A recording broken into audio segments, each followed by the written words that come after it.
الرحمن الرحیم اردو برائے جماعت ہفتم یعنی 7ویں کلاس۔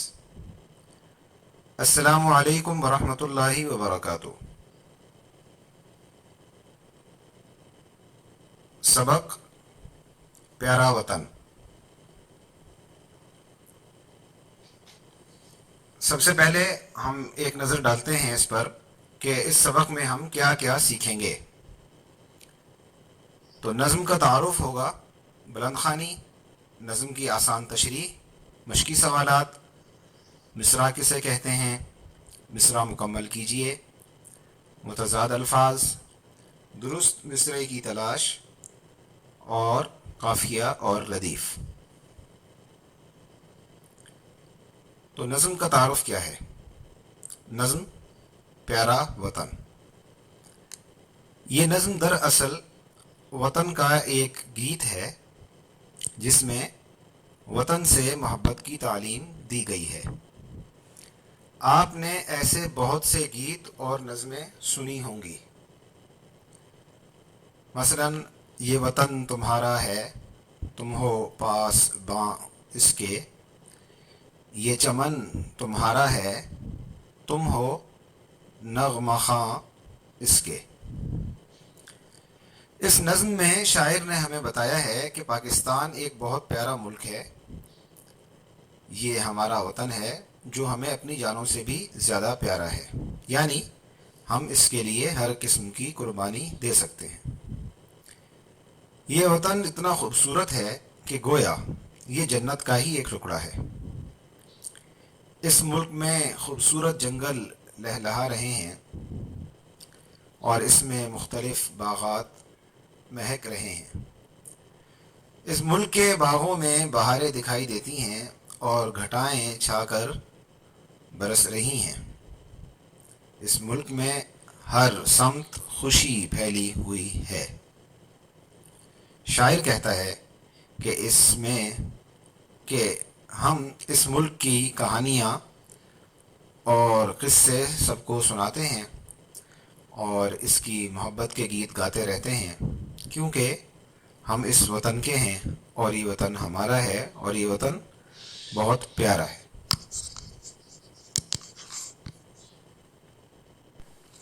تو اب ہم اس نظم کی بلند خوانی کرتے ہیں۔ نہ ہو کیوں ہمیں جاں سے پیارا وطن، نہ ہو کیوں ہمیں جاں سے پیارا وطن، ہے جنت کا ٹکڑا ہمارا وطن، سہانا ہے سندر ہے سارا وطن، ہمارا وطن پیارا پیارا وطن۔ یہ سرسبز جنگل لہکتے ہوئے، یہ باغوں کے منظر مہکتے ہوئے، لہکتا مہکتا ہمارا وطن، ہمارا وطن پیارا پیارا وطن۔ بہاریں ہیں باغوں میں چھائی ہوئی، گھٹائیں ہیں کیا رنگ لائی ہوئی، خوشی سے ہے بھرپور سارا وطن، ہمارا وطن پیارا پیارا وطن۔ وطن کے فسانے سناتے ہیں ہم، یہی گیت دن رات گاتے ہیں ہم اس کے ہیں، ہم اس کے ہیں، یہ ہے ہمارا وطن، ہمارا وطن پیارا پیارا وطن۔ اس نظم کے جو شاعر ہیں ان کا نام آپ نے پڑھ لیا، جی اختر شیرانی۔ یہ اردو کے معروف شاعر ہیں، انہوں نے مختلف موضوعات پر بہت سی نظمیں اور بہت سی غزلیں کہی ہیں۔ اس نظم کے خاص الفاظ اس کے تعارف میں دیے گئے ہیں، وہاں سے آپ دیکھ سکتے ہیں، اور ان کا کیا مطلب کیا ہے ان خاص الفاظ کا، یہ آپ لغت کی مدد سے خود تلاش کیجیے۔ اب ہم آگے چلتے ہیں نظم کی آسان تشریح۔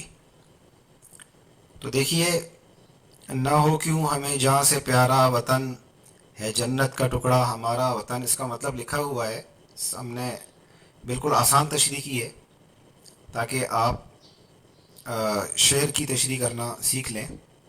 ہمیں یہ وطن جہاں سے پیارا کیوں نہ ہو، ہم یعنی وطن جہاں سے پیارا کیوں نہ ہو، جہاں سے پیارا ہونے کا یہاں کیا مطلب یہ ہوگا کہ ہم اس وطن کے لیے جان کی قربانی بھی دے سکتے ہیں۔ یہ وطن تو جنت کا ایک حصہ ہے۔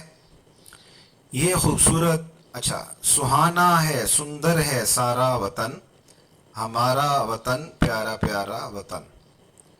تو یہ خوبصورت سجا ہوا خوشنما روپ رکھتا ہے، ہمارا وطن بہت پیارا ہے۔ یہ سرسبز جنگل لہکتے ہوئے، یہ باغوں کے منظر مہکتے ہوئے، لہکتا مہکتا ہمارا وطن پیارا پیارا وطن۔ تو اس کی ذرا آسان سی تشریح دیکھ لیتے ہیں کہ اس میں ہرے بھرے جنگل بہت کثرت سے ہیں جن میں سبزہ لہرا رہا ہے، اور اس میں خوشبو بکھیرتے باغات دکھائی دیتے ہیں۔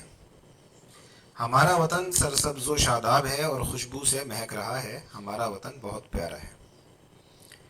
بہاریں ہیں باغوں میں چھائی ہوئی، گھٹائیں ہیں کیا رنگ لائی ہوئی، خوشی سے ہے بھرپور سارا وطن، ہمارا وطن پیارا پیارا وطن۔ تو یہ دیکھیے کہ اس کا کیا مطلب ہوگا۔ ہمارا وطن سرسبز و شاداب ہے اور خوشبو سے مہک رہا ہے، ہمارا وطن بہت پیارا ہے، یہ آپ نے سمجھ لیا۔ تو اب بہاریں ہیں باغوں میں چھائی ہوئی، اس کا مطلب آپ سمجھ لیجئے کہ اس کے باغوں میں بہاریں چھائی ہوئی ہیں اور یہاں گھٹائیں بہت اچھی دکھائی دیتی ہیں اور وہ بارش بن کر برس رہی ہیں، جس سے نیا سبزہ جنگل اور باغات اور پھول اگ رہے ہیں۔ پورے وطن میں خوشی ہی خوشی ہے، ہمارا وطن بہت پیارا ہے۔ اب آگے دیکھتے ہیں۔ وطن کے فسانے سناتے ہیں ہم، یہی گیت دن رات گاتے ہیں ہم اس کے ہیں یہ ہے ہمارا وطن پیارا پیارا وطن۔ یعنی ہم اپنے ملک کی باتیں، قصے اور کہانیاں ایک دوسرے کو دن رات سناتے رہتے ہیں، یعنی وطن کی باتیں ہم کرتے ہی رہتے ہیں، اور اس ملک کے گیت ہم گاتے رہتے ہیں کیونکہ ہمارا وجود اسی ملک سے قائم ہے۔ یہ ہمارا وطن ہے جو کہ بہت پیارا ہے۔ اب ذرا مشقی سوالات کی جانب آ جائیے۔ جان سے پیارا ہونے کا کیا مطلب ہے؟ تو نظم کے تعارف میں بھی اور اس کی آسان تشریح میں بھی اس سوال کا جواب موجود ہے، آپ وہاں سے خود تلاش کر لیجئے۔ شاعر نے جنت کا ٹکڑا کسے کہا ہے؟ تو اب بتانے کی ضرورت نہیں رہی کہ کسے کہا ہے۔ ہمارے وطن کے جنگل اور باغات کیسے ہیں؟ یہ سوال جو ہے بالکل آسان ہے، اس کا جواب آپ نظم کی آسان تشریح سے تلاش کر کے اس کا جواب لکھ سکتے ہیں۔ گھٹاؤں کے رنگ لانے کے کیا معنی ہے؟ رنگ لانا ایک محاورہ ہے اردو کا، کسی چیز کا ظاہر ہو جانا اور کسی چیز کا کوئی نتیجہ ہمارے سامنے آ جانا، اور اس کے علاوہ مختلف معنی آتے ہیں یہاں پر، لیکن جو آپ کی نظم کی آسان تشریح ہے وہاں پر آپ جا کے دیکھ لیجئے، اس کا معنی وہاں پر بھی موجود ہے۔ آگے ہم چلتے ہیں۔ مصرع کسے کہتے ہیں؟ مصرع شعر کے ایک حصے کو کہتے ہیں۔ شعر ہمیشہ دو حصوں پر مشتمل ہوتا ہے۔ یا رب دل مسلم کو وہ زندہ تمنا دے، یا رب دل مسلم کو وہ زندہ تمنا دے، جو قلب کو گرما دے، جو روح کو تڑپ۔ یہ ایک شعر ہے اور اس کے دو حصے ہیں۔ یا رب دل مسلم کو وہ زندہ تمنا دے، ایک مصرع، جو قلب کو گرما دے، جو روح کو تڑپا دے، دوسرا مصرع۔ دونوں حصوں میں سے ہر ایک حصہ مصرع کہلاتا ہے۔ تو دو مصرعوں سے مل کر شعر مکمل ہو جاتا ہے۔ اب سوال دیکھ لیتے ہیں۔ درست جواب کی مدد سے مصرع مکمل کریں۔ نہ ہو کیوں ہمیں، پھر خالی جگہ، اس کے بعد لکھا ہے سے پیارا وطن۔ تو سب سے پیارا وطن ہے یا دل سے پیارا وطن ہے یا جان سے پیارا وطن ہے یا خود سے پیارا وطن ہے، یہ آپ خود ہی اس نظم کو دیکھیے اور اس کو مکمل کیجیے۔ اور سہانا ہے، اس کے بعد سندر، پیارا، اچھا، اپنا، کون سا لفظ مناسب رہے گا یہاں پر؟ تو آپ نے صرف یہ نہیں دیکھنا کہ مناسب کون سا لفظ رہے گا، بلکہ آپ نے جا کے اصل شعر میں دیکھنا ہے کہ وہاں کون سا لفظ استعمال ہوا ہے، اور باقی بھی اسی طریقے سے آپ حل کر لیجئے۔ سوال نمبر 3 ہے، درج الفاظ کے متضاد لکھیے۔ جنت، تو اس کی ضد ہوگی جہنم یا دوزخ، اور اس کے بعد بہار ہے تو اس کی ضد آئے گی خزاں، اور دن ہے تو اس کی ضد آئے گی رات۔ نمبر 4، کالم الف میں دیے گئے ہر مصرے کا دوسرا مصرع کالم بے میں تلاش کریں اور اسے دی گئی مثال کے مطابق کالم جیم میں لکھیں۔ تو اب دیکھیے کہ کالم الف میں دیکھتے ہیں، نہ ہو کیوں ہمیں جہاں سے پیارا وطن، اور کالم بے میں لکھا ہے گھٹائیں ہیں کیا رنگ لائی ہوئی۔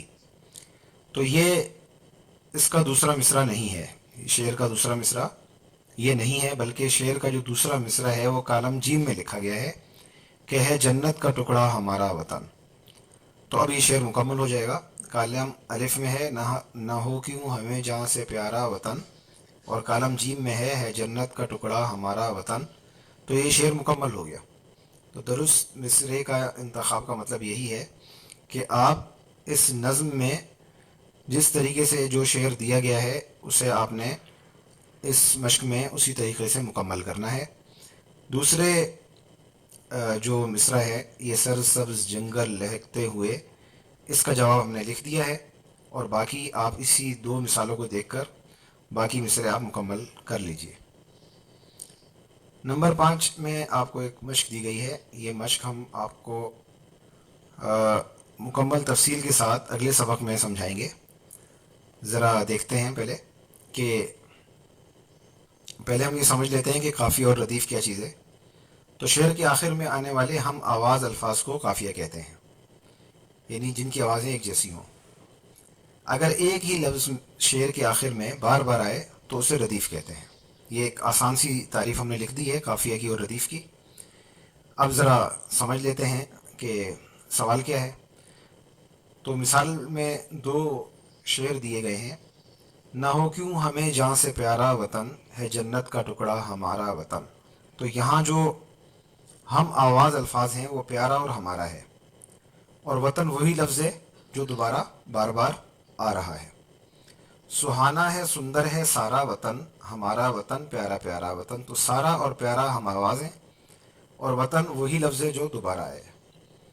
تو پیارا ہمارا سارا ایک جیسی آواز دیتے ہیں، تو یہ ہم آواز ہو گئے، اور نظم کے اشعار کے آخر میں آنے والے ہم آواز الفاظ جو ہیں وہ قافیہ کہلاتے ہیں، تو یہ قافیہ ہے۔ اور وطن کا لفظ بار بار دہرایا گیا ہے، ہو بہو دہرائے جانے والے لفظ یا الفاظ کو ردیف کہتے ہیں، تو وطن اس میں ردیف ہے۔ اب نیچے انہوں نے آپ کو ایک مشق دی ہے کہ یہ سرسبز جنگل لہکتے ہوئے، یہ باغوں کے منظر مہکتے ہوئے، اس میں قافیہ اور ردیف آپ الگ کریں، تو آپ الگ کر لیں۔ گھر کا کام کیا ہے جی؟ نظم کی بلند خوانی کیجیے، جس طریقے سے آپ کو پڑھائی گئی ہے اس طریقے سے پڑھنے کی مشق کیجیے، مشقی سوالات کاپی میں حل کیجیے۔ اگلے سبق میں ہم آپ کو قافیہ اور ردیف کا استعمال بتائیں گے، یعنی مزید تفصیل سے بتائیں گے، اور مضمون نویسی کا طریقہ سکھائیں گے۔ مشق میں ایک مضمون نویسی سے متعلق سوال آیا ہے، وہ ہم نے آج چھوڑ دیا، وہ انشاءاللہ اگلے سبق میں ہم اس کو تفصیل سے سمجھیں گے۔ السلام علیکم ورحمۃ اللہ وبرکاتہ۔